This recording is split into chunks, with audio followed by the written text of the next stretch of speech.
Today we are revisiting my first and favorite SCX24 build, the blue Jeep Gladiator, aka Flex Machine. I did a build video on this. This was actually my very first YouTube video ever when I did a build overview on this a couple summers ago. But there's been some recent upgrades and I still get asked pretty frequently what the build list is on this thing. So I thought we'd revisit it and I'd give you guys a current look at the SCX24 Gladiator. We're going to take a look at this truck in three different parts. We're going to start with the exterior and the appearance. We'll do the chassis and suspension, and we'll finish with the drivetrain. I'm going to kick it off with a real brief backstory on this truck. If you've heard this before, I've told it many times. Feel free to skip to the first part of the build video. I'll put timestamps in the description down below. But if you're new to the channel, let me tell you how this thing came about. It is really the catalyst for the entire Cape Crawlers brand, the YouTube channel, all the social medias started with this little truck right here. As you can see, it's the logo on my merch. It's the logo for all my socials. It's really the flagship build. And I still absolutely adore it, even though I've had it for coming up on 2 years now. I first picked this thing up because I don't even know how I came across it. It was probably targeted advertising somewhere, but I saw an axial advertisement for the blue Jeep Gladiator mini RC crawler. And I drive a blue Jeep Gladiator, and I'm always looking for novelties and things like that because I'm a Jeep fanatic, if you can't tell. So when I saw the advertisement for this thing, I got pretty intrigued, started Googling around, checking it out. I was initially shocked by the $160 price tag. I thought there's no way I was going to ever pay that much for a little toy like this. But then I started exploring a little bit more, started watching YouTube videos. I found Matt at 2FMRC's channel, went down the rabbit hole with his videos. And then eventually I found out that there was a hobby store literally less than a mile away from our house. So it was a week when my wife and kids were on vacation. I was here working, so I had a lot of free time on my hands, and I wandered into the hobby shop, Centerline Hobbies in Hyannis, Massachusetts. Love those guys. And they had the Gladiators there. I picked it up, looked at the box, probably was in there for 20 or 30 minutes going back and forth. I wanted to buy it or not. I left, I came back, I left again, I came back again, and eventually bought it. And once I got it out of the box, it was all over. I was obsessed with this thing. Could not get enough of it. And then when I found out you could modify it, it was game over. Fast forward to dozens and dozens of other mini crawlers and big crawlers now with thousands and thousands and thousands of dollars invested in the hobby. I wouldn't change a thing. I've had a blast, and it all started with this truck. So now, let's check out the exterior and appearance of this thing and kick the video off. Starting off with the exterior and appearance of this thing. So taking a look at it, so this is the SCX24 Jeep Gladiator. Comes in the hydro blue body already. We've done a little bit of modifications to the body itself. I shaved the fenders here. Didn't want to cut them off completely. I wanted to get that look of the aftermarket steel fenders. So I just I trimmed these with some tin snips and then used sandpaper to shape these in the way that I want. I did the front and the rear. What this does is it allows for all that articulation without colliding with the fenders front and rear. Plus, I really like the look of it on this truck. I did some 3D printed accents on this. So I did the 3D printed hood louvers here, hood latches, hinges, the upper piece here where there would be windshield wipers, but I didn't want to put windshield wipers on here because it'd be too easy to break them. 3D printed mirrors from Adaptive Designs. In the back, this does come with the kind of camper shell on it and this overland rack. I just took the camper shell off, left everything else as is. I really like the look of that. For bumpers, I'm running the stock rear bumper on it. In the front, I've got this Endura Stinger style bumper with the red D-rings on it. Still has the factory LED lights in it. I've also got the Endura steel rock sliders on here. I've had these for a long time and they've held up really, really well. They look, scale, fit great, and are certainly functional. For a wheel and tire combo on this, which is probably the most bold exterior piece on this, I'm running the Little Guy Racing Parts Swamp King tires on here. These are vented and they are mounted on the Mofo RC UPW wheel. That stands for Ultra Premium Wheel. These are a multi-piece wheel where you can have lots of different choices for the outer ring and also the color of the inner wheel. So many choices for wheels. I have a couple different ring styles for this. I'm currently running all silver, but I have a black combo that I like a lot too. These wheels are running the plus 3mm hex extensions on them, I believe, which combined with the negative offset of the wheel itself give it a lot of width. Inside the tires, I'm running the Flub RC inserts, the 3D printed inserts. This wheel, tire, and insert combo just works fantastic, and I have had no desire to change it. Just works extremely well. I'm super pumped with it. Well, you know what I almost forgot to mention on the exterior here is I have this awesome custom-made Cape Crawlers tailgate badge here from Grizzly Works RC. I put this on over the summer. It's a really nice addition, I think. I really dig that too. That's pretty much it from an exterior and appearance standpoint. Let's move on to the chassis and suspension. So the chassis and suspension setup on this is where the fun is and the real magic lies with this thing. The Gladiator really is my flagship build and really became known for the massive articulation that I was getting out of it. I mean, this thing is just bonkers how much it can flex. Since putting the new chassis rails on it that we'll get into in a minute, I've lost a little bit of articulation. Not a whole lot though. I mean, this thing is just completely outrageous. It used to be able to, it can almost still do it. It used to be able to do a full 90 degrees and it would stand flat on the outer portion of the wheel there, but it's toned down a little bit just recently because I changed out my chassis rails, but still gets just an absurd amount of articulation. So that is brought about by my suspension setup and my chassis setup here. For suspension, I'm running the Power Hobby 58mm friction damp shocks. Now I am running some springs on here. I typically don't put springs on my builds, but on this one I'm running the stock length springs. Now I took the front springs from the Gladiator shocks, put those on here, and I robbed some other front springs off of another SCX24 because the rear springs that come stock on the Gladiator are actually pretty stiff. So this is running front SCX24 springs on these 58mm shocks, and that lets the thing sit nice and low, super bottomed out, gives me a little bit of damping, but still allows me to keep that ride height down so it's not sitting like a monster truck. In addition to the shocks themselves, I'm also running Mofo RC flex blades in the rear. These are the Flex Blades XR model, which I'm not sure are still available from Mofo, but that is what's on here currently. A lot of that suspension action comes from the linkage setup too, so this is running the Endura aluminum high clearance linkage setup. The benefits of this is that it's a 4-link conversion in the front, which I feel gives you a lot more movement and articulation in the front. You get rid of that Y-link for your upper link and converts it to these 2 independent links above your drive shaft. I feel like that's just a great add-on for extra articulation and movement in these things. I'm also running 1 O-ring at each linkage point. That's another tip if you really want to free up your suspension movement and get a little extra articulation. That's a great way to do it. It does make it thing really floppy though. These things flop all around all over the place.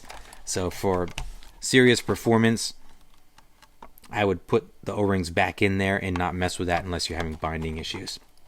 These are mounted up to the red Endura aluminum skid. For the chassis itself, I just recently upgraded to this Mofo RC carbon fiber low center of gravity frame rail kit.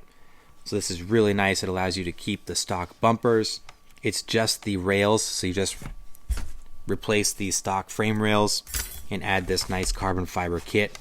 Helps with a little bit of LCG effect here, but just gives you a multitude of shock placement options here. So you can see in the back, I've got these set to where I can kind of level out the ride height.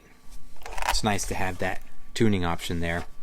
Up front, I've also got the Little Guy Racing Parts limiting strap set up. So many people ask me all the time still to this day, how do you get so much articulation without losing your drive shaft? And the answer to that is limiting straps. So you put this limiting strap, which goes around your servo, and it has these 2 bands right here that just limit your vertical drop of your axle, but still allow you to articulate side to side.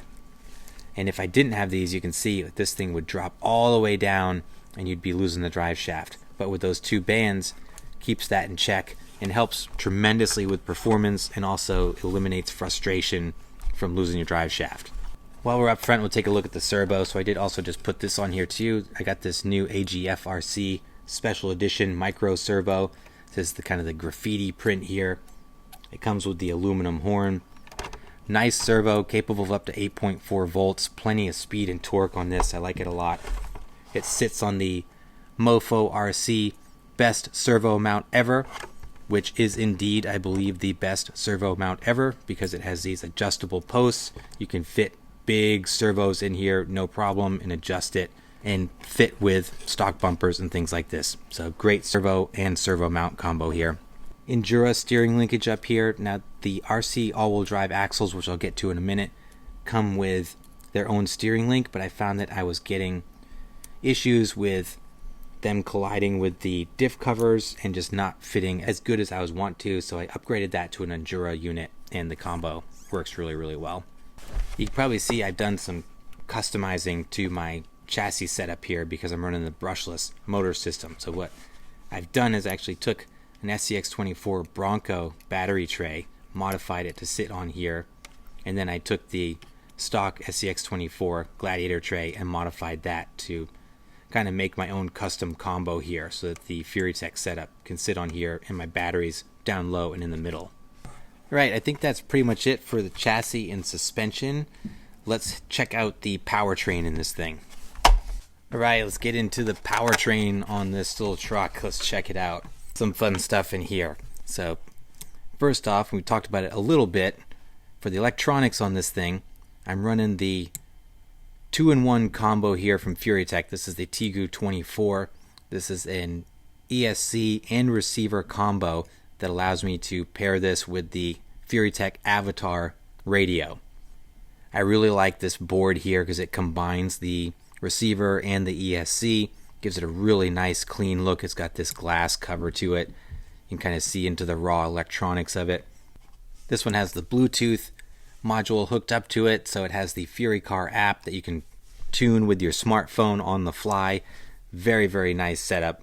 Probably my favorite combo here as far as motor and electronics go. This is also capable of putting out 8.4 volts. So I mentioned with that new servo, I'm able to run the full power to it. And it can handle all of that with no issues, no brownouts. So probably my favorite piece of electronics for the microcrawlers here. The TEGU24 runs this motor combo. So this is the FuryTech Mini Komodo. This is an Outrunner style brushless motor. Really, really love this thing. Very, very smooth power delivery. Not a speed demon by any means, but super, super smooth torque and power delivery. Plus, it just looks fantastic in here. With the red and black anodized face and the exposed wires when this thing spins up, you start to see it going. Super, super cool setup. The Mini Komodo is mated to the Stellar transmission from FuryTech, so I got this as a combo. It has the motor mount and the transmission in one unit. Inside the transmission, you've got all metal gears. It's a billet aluminum housing. So really a bulletproof setup here and really simple bolt-on. I've had this in here for several months now, and again, I'm just super happy with it and haven't had the desire to change it whatsoever. This is really the closest rig I have to being complete, I think. I just love everything in it. The powertrain is just fantastic. Underneath here, I showed you the linkage, so we're running the high clearance links. I'm also running Endura stainless steel drive shafts. So when I did the brushless conversion, I wanted to do all metal, which is why I did the Stellar transmission, and I did the drive shafts to try to eliminate any points of failure with the composite gearing and drive shafts that come on these. So I've had zero breakage issues, no issues with these drive shafts. These are ones that I put on 2 summers ago, and they've held up extremely well. Speaking of holding up extremely well, those drive shafts go out to these RC all-wheel drive portal axles. These portal axles, I was one of the early ones to get these when they first came out. This was actually my first piece of sponsored hardware ever. I had about 1,000 followers on Instagram when I reached out to RC all-wheel drive, and they took a chance on me and sent me these axles to try out, and that's what really started all of this, was reviewing and featuring these axles on social media. These things, I have broken one axle shaft in the front. Otherwise, they have been completely bulletproof. I haven't even taken these apart to grease them or anything. I'm still running the diff covers that came on them, portal gears, everything is completely right out of the box. I've done nothing to these except for that one axle shaft in the front. So I'm very, very pleased with this axle setup. They look great. The portals give me that extra clearance, which I find is nice with the longer wheelbase. No gear reduction or anything like that, but just a nice looking piece of hardware. And despite the big C-hubs in the front, I don't get a lot of hang-up issues. I just find them to be really functional and a cool piece of hardware on this thing. The axles themselves are much wider than stock, but I took it to the extreme here, and I also added these Trial plus 5mm hex extensions. And like I said, I've got the offset wheels with the extended hubs, so it's got a tremendously wide track here. I will add that the axle stubs on these RC all-wheel drive axles are very long, so I really wasn't seeking additional width with these hex extensions. I really just wanted to eat up that extra axle stub length so it wasn't just a rod of metal sticking out, and they did a perfect job with that. I think that's it for the drivetrain. We covered the servo, all that good stuff, so I think that about wraps it up. Alright guys, that's going to wrap it up for the SCX24 Jeep Gladiator build, the 2023 version. I love this thing. I still have so much fun with it. I don't drive it as much as I used to, but when I do, it always puts a huge smile on my face. I am itching to do some extra stuff to it, some different stuff to it. I may take the plunge and overhaul this thing soon. I'm not sure. But in any case, this is still the all-time favorite build. Out of any of my other builds, this is it. I hope you guys enjoyed this video. I will put the parts list in the description down below. Some of these may have been discontinued, so I will put everything that I can find in the description for you guys. And let me know in the comments down below, do you have a first build, your first love? Are you sentimental about your crawlers like I am? And as always, I appreciate you guys. Thanks so much for watching. Please like and subscribe if you haven't done so, and I'll see you in the next video.